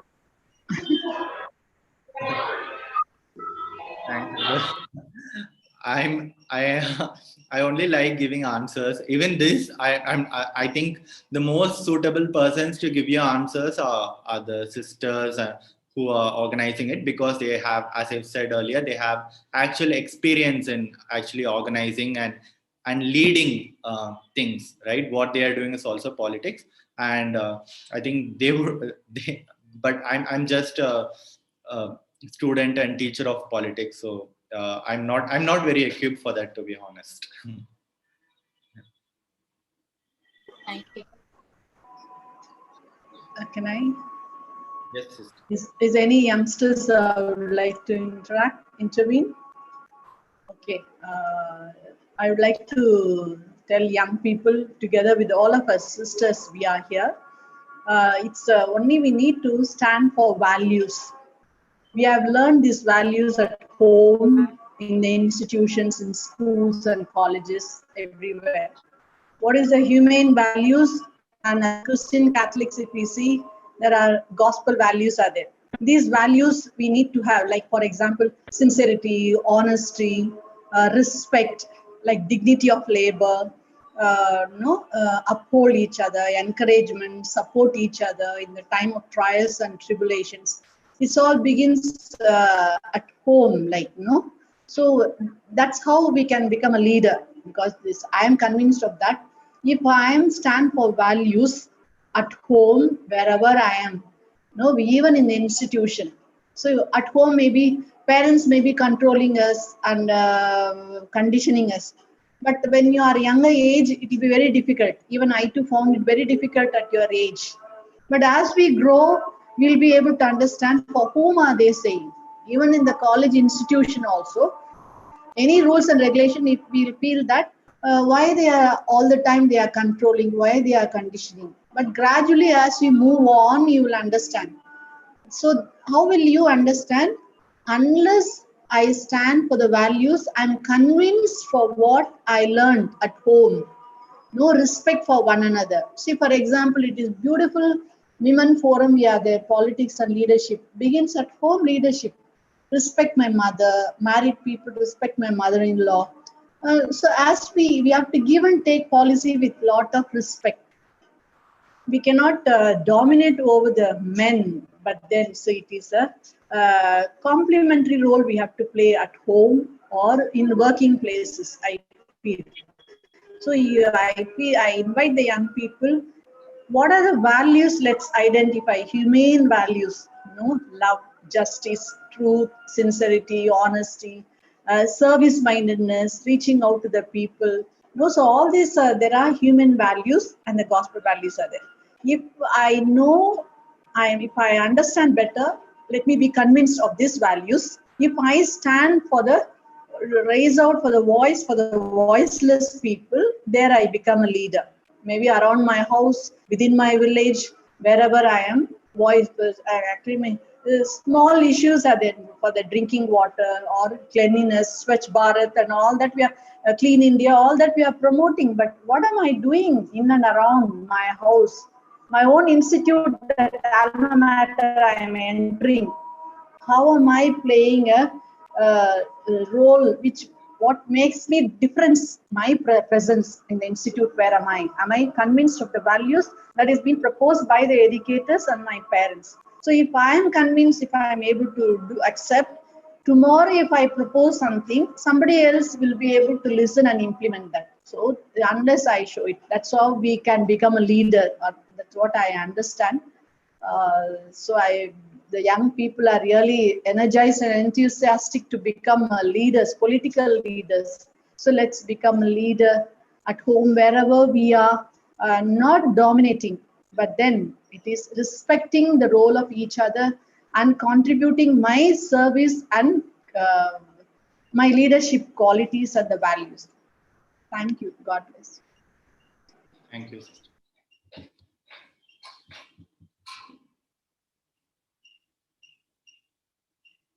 Any more questions from students? If there are questions, you ask, otherwise we will conclude. What? Right? Yes, Sister Lilia. Yeah. Okay. Okay. Thank you so much for all the speakers, for the beautiful and inspiring, insightful, informative sessions.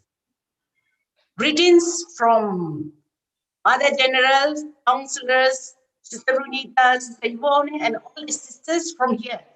We are always very happy to participate in the different events that is taking place, especially when it is done for young people.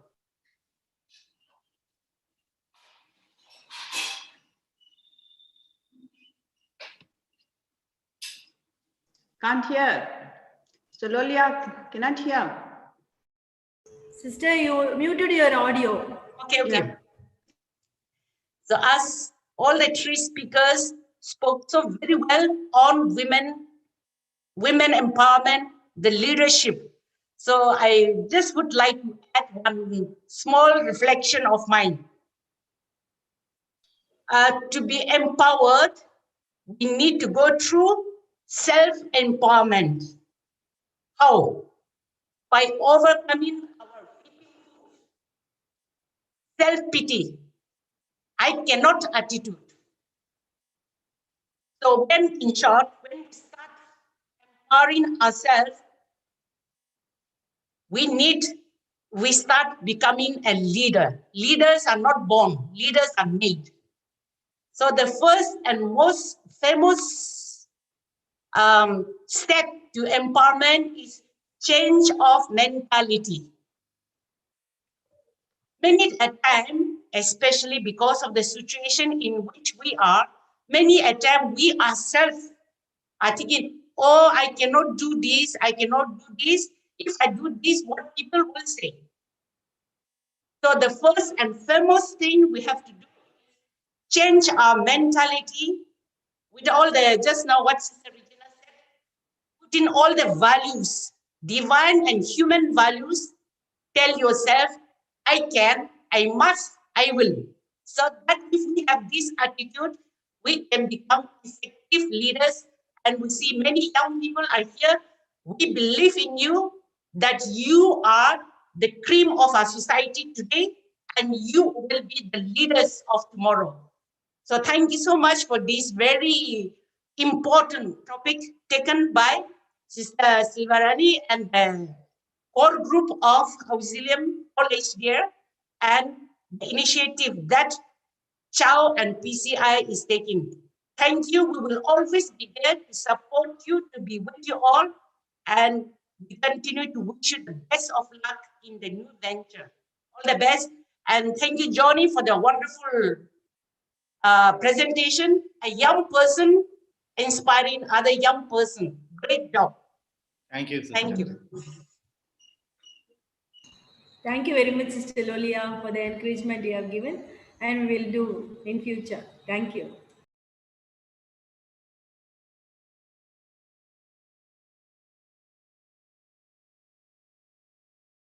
Anybody else? Any clarification, dear students? Or shall we end up the session? Mother Provincial. Silvarani? Yes. Okay. Yes, Sister Margaret Regina. wants to say something. No, let Sister Margaret can speak. Before the vote of thanks, just I want to say something. No, sister, nothing very special, but it is, I suppose, all those who are present and all those who are virtually present really in other places would have really inspired one thing or the other. But as we said, we cannot stand alone also. That's why I was reflecting. The collective leadership means all that we have, we need to share with each other. Then it is possible. We cannot stand alone, but at least women together stand together to achieve something. No? So I really congratulate the day's session organizers and participants and resource person. Johnny, was really, I was very happy to see you. Thank you. Yeah, as a resource person now. But really some young people will take up this challenge, at least give up some old ways, and from today, I need to become, as sister said, no, I can, I must, I will. So based on this, let us march forward. It is possible, at least somewhere, if not 100%, 50 or 60 or 70, we will reach. So congratulations to one and all the best. Thank you, Sister Margaret. Thank you very much. As you said, it's a very important point. Alone, we can't do anything. Stand together, we can achieve many things. So it is a very valid, not only point. It's a what to say. It's a matter of matter to think. Yes. So as we are in our own places, let us be a person not alone, but together, joining hands, we can make a move of many things. Thank you, sister.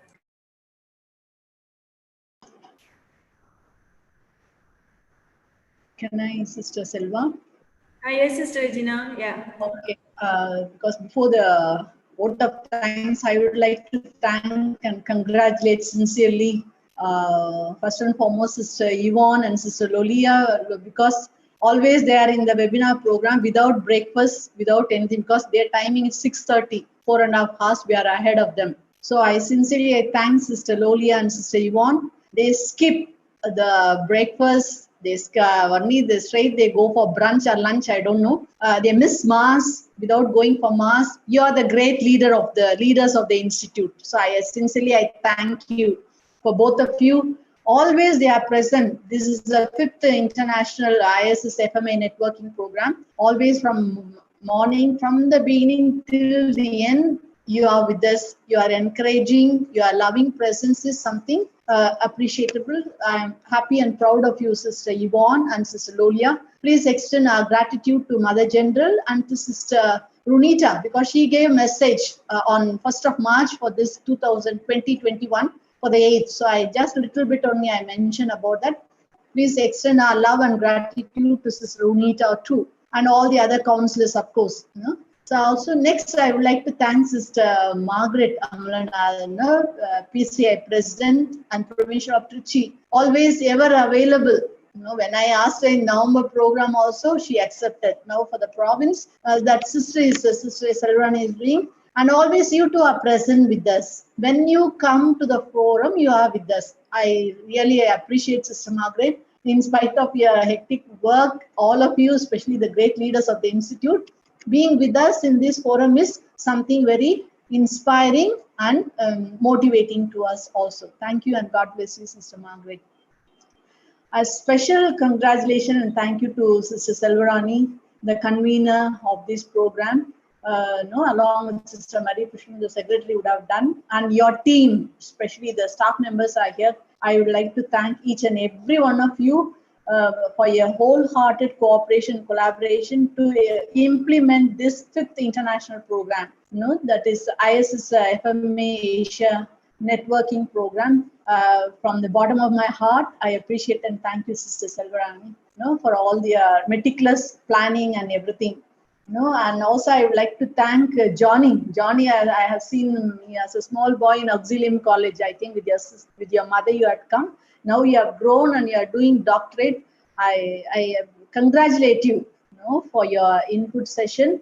Very inspiring, useful and meaningful. Thank you. As the young people are wishing you can become a leader. Any leader. It is not necessary the political leader. We need to be a leader for ourselves, and wherever we are working, we need to become a leader to inspire others. So wish you all the best for your research, and congratulations and thank you and God bless you, Johnny. Now I would like to thank, please, all the sisters here. I can see Sister Amali, and from Filipino, one sister I can see. I don't know Guwahati, any sister is here. I don't know Auxilium College, any sister is here. I don't know. Please, usually Sister Mercy Abraham will be here. I'm not able to see. Maybe, please, all this institute who are under especially in India and Philippines, if you take, provincials also are involved. Whatever we do, we are supposed to communicate. Whomever WhatsApp number I have, I communicate to them personally also. It is nice because whatever we are doing, let the head of the province, the mother provincial should know. Of course, all the others in the center, they will come to know. Which I sincerely thank all the provincials. Please extend my sincere gratitude to your provincial, because of them also we are able to implement through you. So thank you so much. And special thanks to all the principals. Samali Alexander is here, and other principals. I don't know whether you are here or not. The heads of the institute, Marie Pushkin is here. The Selvarani is here. I don't know Molly, Aurora. From Sister Maria, I saw from Filipino. Now I'm not able to see. Please, I thank you for your quality presence. And my dear young people, I would like to thank you wholeheartedly. So much you listen, and all the input session everybody have given, so that I know that you can make a difference, lot of difference. So wish you all the best. You have a lot of potential within you. Go ahead with your capability and capacity and God-given greatest gift of being a womanhood. So congratulations and thank you, my dear young people. God bless you all. So when can we have a meeting? Because the heads of the institutes are here. Can we have the meeting along with Sister Yvonne and Sister Lolia? Because Sister Lolia called me second week of February. Already they had meetings. Sister Runita, Sister Yvonne and Sister Lolia, they had a meeting. So soon after the meeting, Sister Lolia called me. How are we going to carry on after? Because up to May, we have a program for the short-term goals. But then how are we going to continue this forum? So for the forthcoming meeting, they will be with us, Sister Yvonne and Sister Lolia also. We have to plan because some of the sisters have to go for retreat. Please let me know whether can we have towards the end of March or first week or second week of April, whatever, maybe whichever weekend, one Saturday we can fix. And I would like to suggest, because already I asked Sister Lolia to communicate to Sister Yvonne and Sister Runita, in our forthcoming meeting, it is nice that I will talk to you in person, whether we can involve the any one more sister, depending on the sisters' availability are there, because sometimes the heads of the department are not able to execute, along with the head of the institute, principal, secretary. If any other sister is there, please include in this coming meeting, as well as the lay people, maybe who can stand by us with the management, depending on the number, 1 or 2 or 3 people, can we include them for the forthcoming meeting, so that after 6 months we can see whether we can include young people also for the meeting, maybe the present young people, the past people, whomever may be. We will see after 6 months. So kindly you let me know whichever the date is been available, or can we now itself discuss? Is it possible? I don't know, because first weekend of April or second weekend of April, is it okay on Saturday? Stamali, you'll have to go for retreat. I don't know whether Selva Rani finish your retreat. Selva, Marie, Pushpam, I don't know. So we will end up the seminar and then shall we discuss? Okay. No, because I won't be able to meet. That's the reason. We will wait, sister. After normally we conclude the meeting. Okay. So, sorry. Okay, you can go ahead. We can discuss about that. Others should not move away. That's the reason. Okay. So thank you, sincerely. Thank you. God bless. Any of you want to say anything about the seminar or something like that? Dear Want to sisters hear from Johnny what he feels. Oh, this is like a very special chance for Blessed me. among women, Johnny. It's an interesting way to put it. I too want to mention about that only. Blessed are you among women. Okay.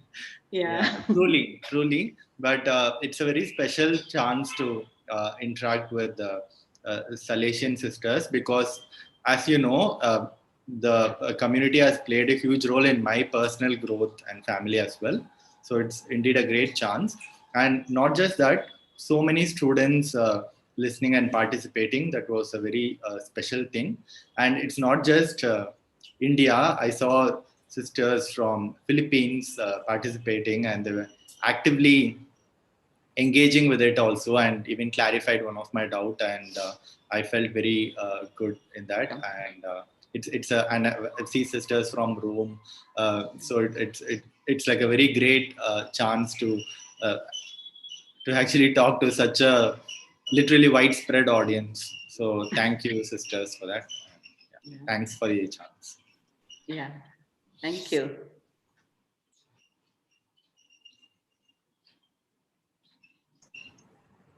Okay, we wind up, students.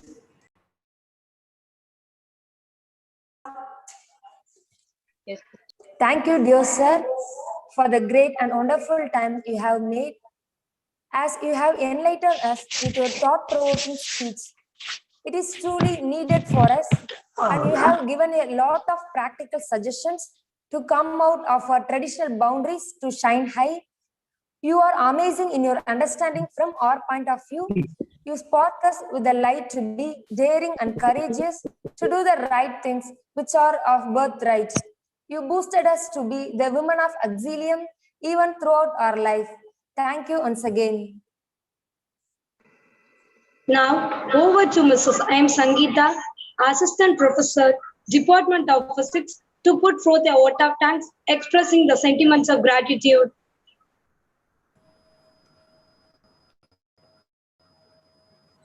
Very good afternoon, one and all present here. On behalf of the organizing team, it's my privilege to propose the vote of thanks on this occasion. My heart fills with gratitude for having given us this wonderful opportunity to listen to the most essential theme of this time from an effective speaker today. We are grateful to God the Almighty for making us women and placing us in auxilium institutions. Words are limited to express our thanks to the resource person of the day, Mr. Johnny Arogyaraj, young in age, bright in spirit, effective in action, clarity in words, and smart in making us daring to contribute as leaders in future society. Your time given to us is truly benefited, dear sir. Thank you for your availability and presentation. God bless you with your dreams fulfilled. We express our joy and gratitude for the presence of Sister Runita Boja in this webinar, which made us feel happy and glad. Thank you, Sister Runita. My heartfelt thanks to the Reverend Sister Yvonne Gorlet Loth, Youth Pastoral Sector, ISS FMA Rome, for her motherly interventions in animating the worldwide sector, fruitful for the youth of today. Thank you, dear sister. Also, we thank Sister Lolia for the help she renders in service. Our sincere thanks to our dear sister Amalanathan Mary Margaret, the PCA President and the Provincial of Trichy Province. Your ever-charming smile and efficacious words always set us on the move in forward direction. Thanks to your acceptance and willingness to start this event with your presence and vibes of blessings. Thank you, dear sister, Dr. Regina Mary, for your loving involvement in this wonderful mission by being the core group member, ISS FMA Asia, particularly for today's participation with words of motivation. Thank you, sister. My sentiment of gratitude goes to the one who takes real care of the growth of mission of higher education in this place, Raghunathapuram. She is our dear sister,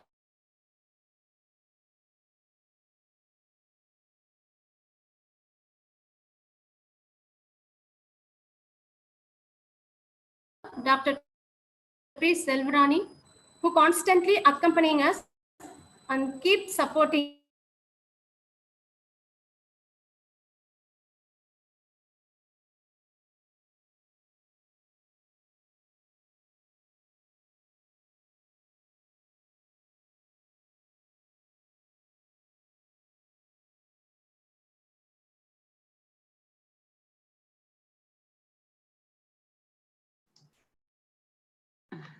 Unmute. Can't hear, Mom. Okay. I take pleasure to thank our principal sister, Dr. Peter Selvarani, who constantly accompanying us and keep supporting us with her encouraging words and untiring spirit. The institution steadily unfolding towards its full stature because of your patient contribution. Thank you, dear sister. I extend my sense of gratitude to Sister Dr. Jaya Pushpam for her involvement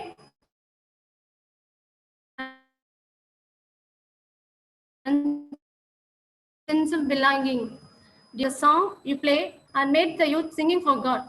Dear friends, I'm happy indeed to thank all the principals, sisters, and the youth of Auxilium Higher Education belong to ISS FMA Asia who participated in today's webinar. I'm sure we will definitely contribute to the society where we live and work in near future. My hats off and deep sense of gratitude to the organizers of this webinar, Ms. N. Sangamala Selvi and Mrs. Jayapriya, Assistant Professors, Department of Computer Science, for your loving attention and valuable contribution. Once again, thank you all. Thank you so much for joining us. Thank you.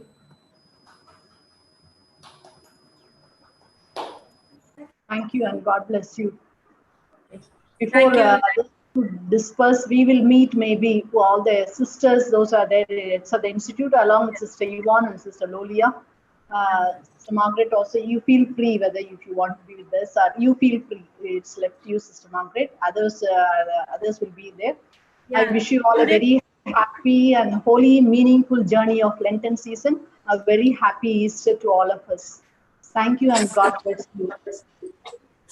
Yes, I am very much thankful to all the students and all the head of the institutions and my financial and all the dignitaries. Also, I am thanking my nephew Johnny for his very fruitful contribution to himself, to the world, and to all this surrounding society. Dear Johnny, now you are free.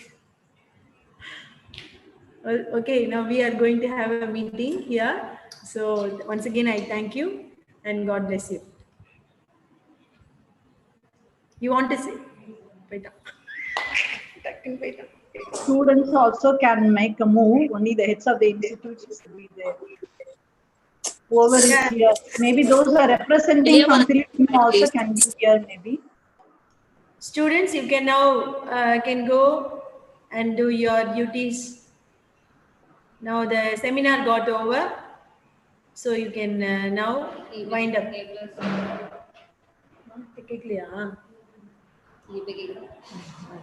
others, Lolia, where are you? I can't see you. Very good. Yeah. Okay. No, but Lolia is yes. Sister, One second. Can leave the platform, please. Sister Ivone also is here, but yes. Sister Ivone also is here, but she said she cannot be participating because she got a sad news that her brother is very sick. Oh. So please pray for him, and she will have to go and communicate and find out how's the situation. Okay, sure. Because he's quite serious, so she asked, request prayers from all of us. Yes, Sister Lolia. Thank you. All the others can make a move. Family is here. Any sister? I saw Sister Maria from Philippines. My name alone I saw from Maria. From Guwahati. Any sisters? Or from Kerala? Sister Mercy Abraham.